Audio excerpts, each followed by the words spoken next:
Morning, Adrian at Engine Car Clean. We're here in Nottingham this morning. We've got a Renault Laguna 1.5 diesel.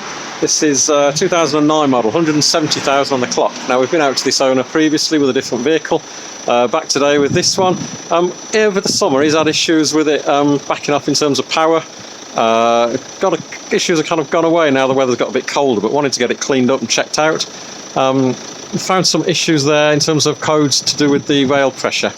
It looks like the rail pressure sensor could be playing up, and he thought that might be the case with this one. A couple of other codes in there that were old, issues that had already been dealt with, but that rail pressure sensor looks like it's causing issues. When you follow the rail pressure sensor values and you're revving it, you can see it kind of getting halfway up the peak and then dropping and then going again.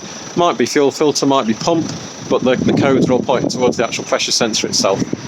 Giving this a clean up today anyway, because he wanted to get it done. He can get that pressure sensor fitted and then hopefully his issues will be gone. Lovely and smooth and quiet now compared to what it was. Get this back out on the road in about another 10 minutes.